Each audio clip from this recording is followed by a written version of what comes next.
Hello, my name is Pastor Kris Kollar. I'm the pastor of Pleasant Valley Lutheran Church near Malabar Farm State Park and St. Paul Lutheran Church in Lucas, Ohio. Greetings. We're reading through the Bible with commentary. We are up to the book of Job. Looks like it's pronounced Job, but it's pronounced Job, J-O-B. And Job is an ancient story, probably not an actual person, just more of a moral tale, like a fable, like Aesop's fables, a story that is designed to teach us things about the nature of life and somewhat the nature of God. So at the beginning of the story, as we read in our previous session, Job was very wealthy, very happy, 10 children, 7 boys and 3 girls, thousands of animals, and in one day, all of his wealth is gone. All of his animals are either taken or destroyed. All of his children die in a terrible accident. And Satan, as we talked about yesterday, Hasatan, is not actually, we picture this red devil with little horns and a pitchfork. He's more like the prosecutor. So if people come before the judge and it's his job to be the district attorney or the prosecutor, the accuser, and so he accuses and God says, look, here is Job, he's wonderful. Satan says, because he's got everything. And this is actually an interesting question. Are we really very strong Christians, or are we really just spoiled and have never been tested? So Job gets tested, and in one day he loses all of his wealth, all of his children. And Satan comes and God says, see? And Satan says, well, but if you take his health, he'll curse you to his face. And so next he breaks out in terrible sores from the top of his head to the bottom of his foot, and he's scraping them with a broken potsherd. And his wife, who was not killed, is saying, curse God and die. And his friends come and sit with him for a week without saying anything, which is actually one of the best things in the book of Job, because when the unspeakable thing happens, sometimes the best thing to do is to not speak, but to sit with somebody in their grief and allow them to grieve, which is the part that his friends get right. Today, and for the next many chapters, we're going to hear them not get it so right. And the reality is, we often in our current world don't get it right. Somebody has something horrible happen. They lose a baby. They lose somebody important to them. There's a terrible accident. There's disease. And sometimes people come up with the worst platitudes, and they are not comforting at all. Sometimes it's better to just say, I don't even know what to say. And that's a powerful thing to say, and to sit there with somebody. So the friends got it right. They sat with him for a week. But then today we will read how they start saying, so first Job will curse the day that he was born, and then his first friend Eliphaz will basically say, well, that's because you sinned. This all happened because you sinned. And we're always trying to find reasons, and sometimes there are no reasons. Sometimes the reason is because we live in a world where gravity is a thing, and we have 1,000-pound vehicles that hurtle down the road at very fast speeds, and sometimes there's terrible accidents, and it's not because we sin. It's because we live in a world with natural consequences. And other times because people are sinners and they're greedy and awful and terrible, and sometimes terrible things happen that way too. So usually I do my commentary at the end. Today we have my commentary, at least a lot of it, up front, but I'm sure I'll have more to say as we go. So Job chapter 3. After this, Job, this is after they've sat there for a week and not said anything, Job opened his mouth and cursed the day of his birth. Job said, let the day perish in which I was born, and the night that said, a man-child is conceived. Let that day be darkness. May God above not seek it, or light shine on it. Let gloom and deep darkness claim it. Let clouds settle upon it. Let the blackness of the day terrify it. That night let thick darkness seize it. Let it not rejoice among the days of the year. Let it not come into the numbers of the months. Yes, let that night be barren. Let no joyful cry be heard in it. This is all very poetic language. Hopefully it sounds that way. When they translate poetry, sometimes you lose the rhythm, you lose the beauty of the language. It's still written in a poetic form, and it still sounds very poetic. He is cursing the day he was born. He is cursing the day and the night that he was conceived. Verse 8. Let those curse it who curse the sea, those who are skilled to rouse up Leviathan. Let the stars of its dawn be dark. Let it hope for light, but have none. May it not see the eyelids of the morning, because it did not shut the doors of my mother's womb and hide trouble from my eyes. Of course, he's had many years of many riches and all good things, but now it's terrible, so now he wishes he was never born. And this is okay. If you're in the middle of a terrible thing and you wish that you were never born, you're in good company. And it's not wrong to wish that things were not the way they are. It is not wrong to complain to God. It is not wrong to say, I don't like this. And Job is one of our examples of how that goes. Verse 11, why did I not die at birth, come forth from the womb and expire? Why were the knees to receive me or why were there knees to receive me or breasts for me to suck? Now I would be lying down and quiet. I would be asleep. Then I would be at rest. With kings and counselors of the earth who rebuild ruins for themselves, or with princes who have gold and fill their houses with silver. Or why was I not buried like a stillborn child, like an infant that never sees the light? There the wicked cease from troubling, and there the weary are at rest. There the prisoners are at ease together. They do not hear the voice of the taskmaster. The small and the great are there, and the slaves are free from their masters. Why is light given to one in misery, and life to the bitter in soul, who long for death, but it does not come, and dig for it more than for hidden treasures, who rejoice exceedingly, and are glad when they find the grave? Why is light given to one who cannot see the way, whom God has fenced in? For my sighing comes like my bread, and my groanings are poured out like water. Truly the thing that I fear comes upon me, and what I dread befalls me. I am not at ease, nor am I quiet. I have no rest, but trouble comes.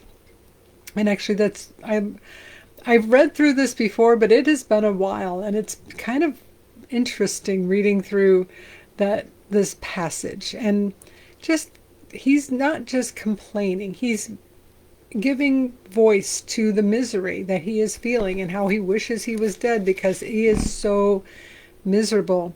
And just this last verse 26, I am not at ease, nor am I quiet. I have no rest, but trouble comes.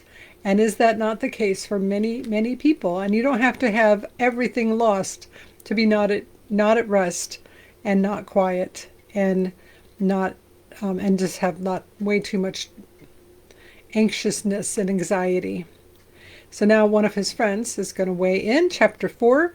Then Eliphaz the Temanite answered, if one ventures a word with you, will you be offended? But who can keep from speaking? See, you have instructed many. You have strengthened the weak hands. Your words have supported those who were stumbling, and you have made firm the feeble knees. But now it has come to you, and you are impatient. It touches you, and you are dismayed. So you were the one who was comforting to other people, but now that you've got hard times, you're the one being all dismayed. Verse 6, is not your fear of God your confidence, and the integrity of your ways your hope? Think now, who that was innocent ever perished? Or where were the upright cut off? As I have seen, those who plow iniquity and sow trouble reap the same. So if you sin, you get what you get what you sow. Is very much not a new idea. Like literally for thousands and thousands of years, people have said, well, you get what you sow. You sinned, you do bad things, you get bad things. You do good things, you get good things. And of course, it doesn't always work that way, does it? Sometimes we do what's right and we get terrible consequences from it. And sometimes we watch people do what's terribly wrong and they don't ever seem to get consequences. We want there to be consequences until we're the ones that do something wrong. And then we don't want there to be consequences, do we? So It's a very ancient concept. What you sow, then you shall reap.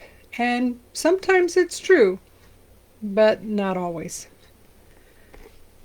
Verse 9, by the breath of God they perish, and by the blast of his anger they are consumed.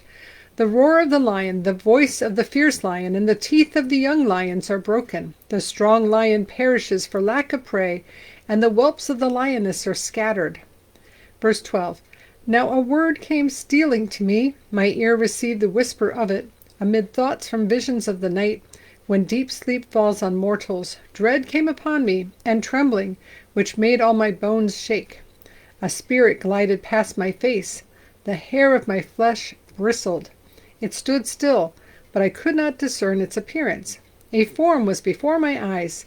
There was silence. Then I heard a voice. Verse 17, can mortals be righteous before God? Can human beings be pure before their Maker? Even in his servants he puts no trust, and his angels he charges with error. How much more will those who live in houses of clay, whose foundation is in the dust, who are crushed like a moth. Between morning and evening they are destroyed. They perish forever without any regarding it. Their tent cord is plucked up within them, and they lie devoid of wisdom. So he's saying, can anybody be righteous before God? We're just humans. We live in bodies made of clay and dust, and we get crushed, and we're destroyed. Chapter 5. Call now, is there anyone who will answer you? To which of the holy ones will you turn? Surely vexation kills the fool, and jealousy slays the simple. I have seen fools taking root, but suddenly I curse their dwelling. Their children are far from safety. They are crushed in the gate, and there was no one to deliver them. The hungry eat their harvest, and they take it even out of the thorns, and the thirsty pant after their wealth. For misery does not come from the earth, nor does trouble sprout from the ground. But human beings are born to trouble, just as sparks fly upward. So it's not that trouble just kind of oozes up. It's humans. Humans are born to trouble. Just like sparks fly upward, humans are born to trouble. Such an interesting concept. And as a Lutheran, we all say almost every Sunday that we are captive to sin and cannot free ourselves. It's the same idea, that humans are born to trouble. Verse 8, as for me, I would seek God, and to God I would commit my cause. He does great things and unsearchable, marvelous things without number.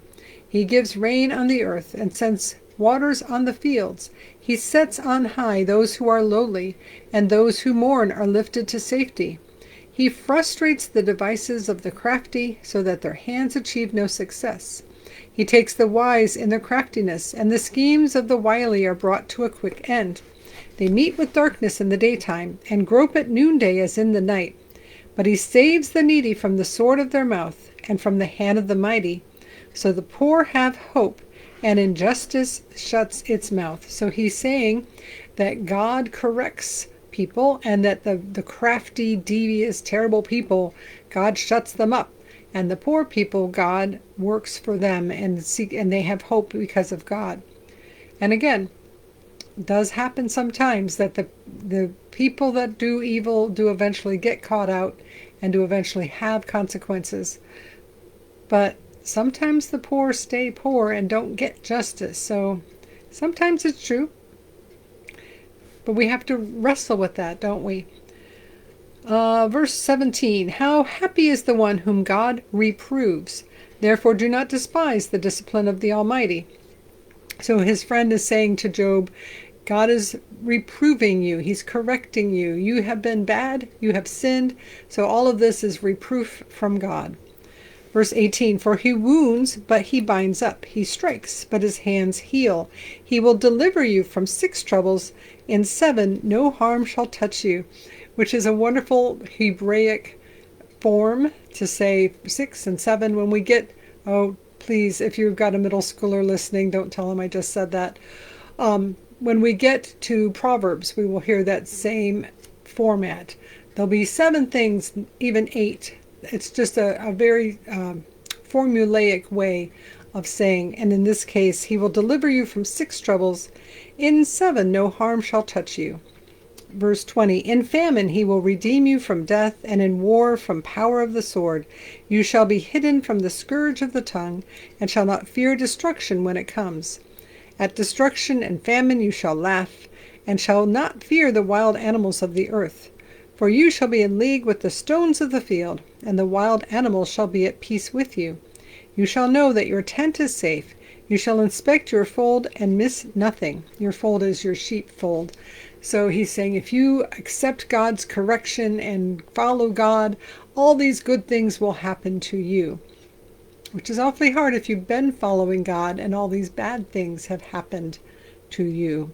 Verse 25, you shall know that your descendants will be many, and your offspring like the grass of the earth. Why would you say that to somebody who's just lost 10 children? You shall come to your grave in ripe old age, as a shock of grain comes up to the threshing floor in its season. See, we have searched this out. It is true. Hear and know it for yourself. Then so Job is going to answer. We're going to actually wait till tomorrow to do Job's reply. But basically he's going to say, no, I'm not a sinner. I'm right to complain. This is a terrible thing that God has done to me, and I don't deserve this. And we're going to have an awful lot of chapters of Job, so we're going to be reading this for a while. And to some extent, no, Job does not deserve this, absolutely.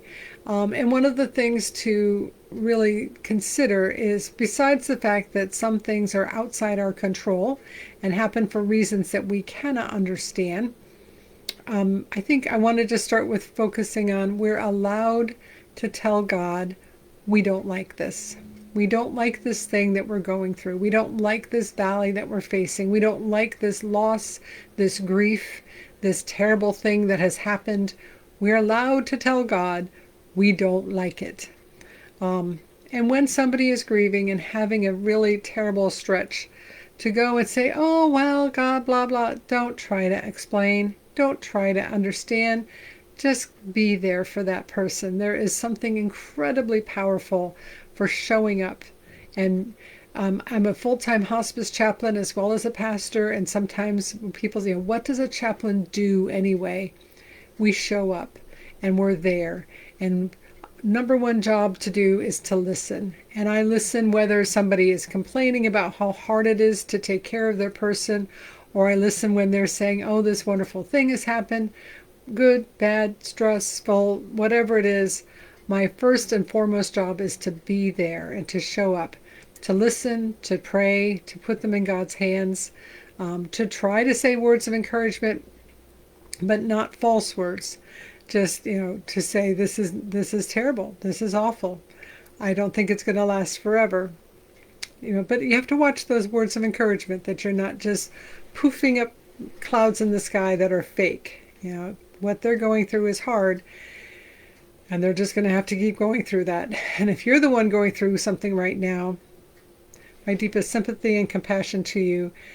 It's just sometimes things are hard, aren't they?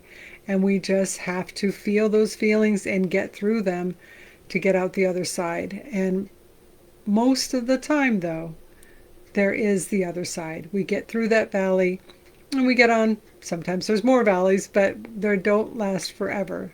Things change. So I hope if you're in the valley that you hold on to God and know that He is there. Turn toward God. Complain all you want. Cry all you want. But turning toward God to complain is actually an act of faith. So now may the Lord bless you and keep you. May the Lord make His face shine upon you and be gracious unto you.